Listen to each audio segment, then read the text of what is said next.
Welcome back. I want to thank everybody for tuning into the channel.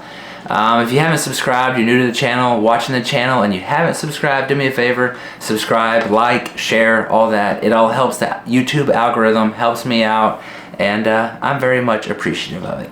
So, I'm very excited about this video. This video is going to be pretty short. I'm going to kind of give you my thoughts on the Balance, the second version, the third version, all of these discs. I'm like super pumped to have in my bag going into the 2025 season.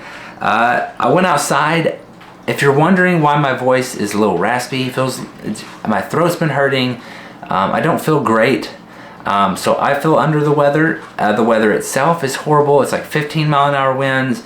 And it doesn't really do the disc justice to be out there throwing the discs in tornadoes. So I was able to throw the discs and have an opinion on the way they fly because comparing the first run to the second run to the third run, I do know that what I will say is true. So I'm not going to tell you any lies. But we'll start off with, this is a Simon Line Balance. We've got the first version that came in the Gyropalooza box. If you're not up to speed with what's going on with Simon and his mid-range, basically he wanted a mid-range in between a Hex and a Pyro. Him and MVP collaborated on this. It's called the Balance, and this was the first run, Gyropalooza box. It came out way too overstable. It flies like a Pyro, but it feels not like a Pyro. So if you're looking for a disc that flies like a Pyro, but you don't like the way the Pyro feels, this would actually be a pretty good option. It's basically a very overstable mid-range. And so they went back to the drawing board. And that disc, not really what they were looking for. Not what Simon was looking for anyways. So they came out with the second version, which has a red stamp. And they came out with the third version, which has a black stamp. So we've got 3 different versions. And we have no idea what Simon's going to choose as the stock run Balance. I mean, nobody really knows. I can kind of tell you what I think he's going to choose, and I got a couple reasons on why I think he's going to do it. But before we do that, I will talk about the profile of them. So let's look at the profiles. So if you look at basically all of these Balances, you really can't tell a difference. I mean, we got the first run right here, and if you compare it to the second version, there actually is a little bit of a difference in that one. You can tell this one's, you can just tell. You can tell there's a bit of a difference. The second and the third is almost non-existent. It is very hard to tell between the two. If you were to blindfold me and put one in each of my hands, I probably couldn't tell you the difference. They're very, very close to one another. I will say, I put them on a table, laid them flat right next to each other, and the parting line on the third version is a little lower, and that's what helps with its understability. So the second version, although I don't have any footage of this thing flying, it is less stable than the first version. This is actually gonna be, I think, a very, very good disc. This third version, I gotta throw with it. I'll show it to you right now, and I'll keep talking.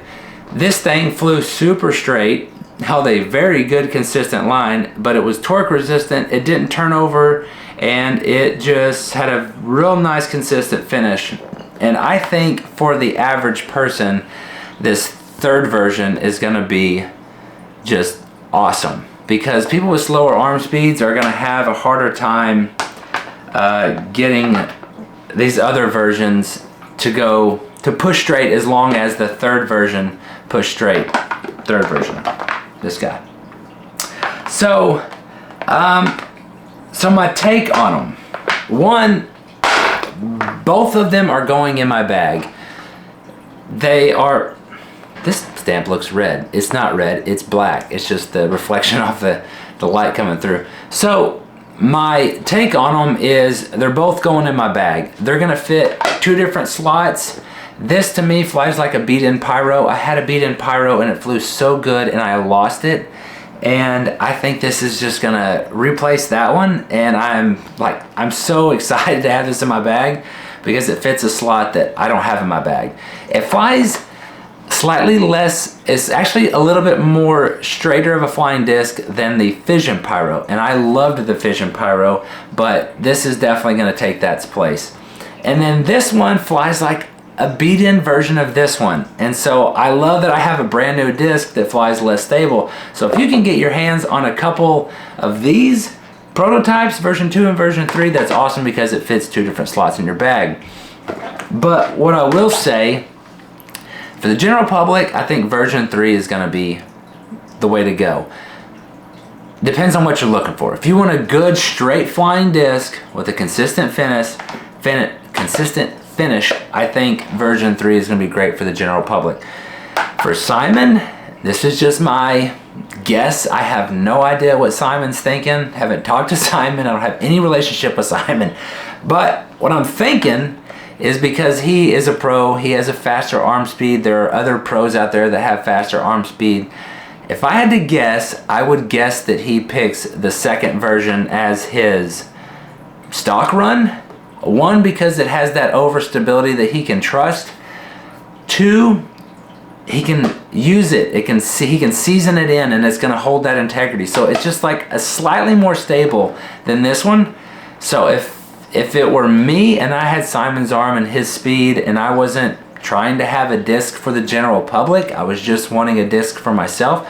And don't get me wrong, a lot of people could throw this disc. This actually could probably be used for someone that wants an overstable mid-range that has a slower arm speed. It would fly kind of like a Pyro flies to me.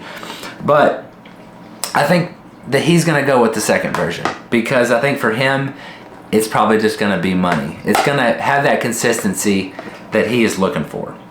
That's my opinion. You can take it or leave it. I will have a better video out in the future actually showing the way these discs fly, and I'll probably play some holes with them and actually show you guys the way they fly. I'm sorry that I wasn't able to get a whole lot of footage out there of these, but I did my best. I want to thank everybody for watching. Be sure to subscribe. Until I catch you in the next one, go in peace and be blessed.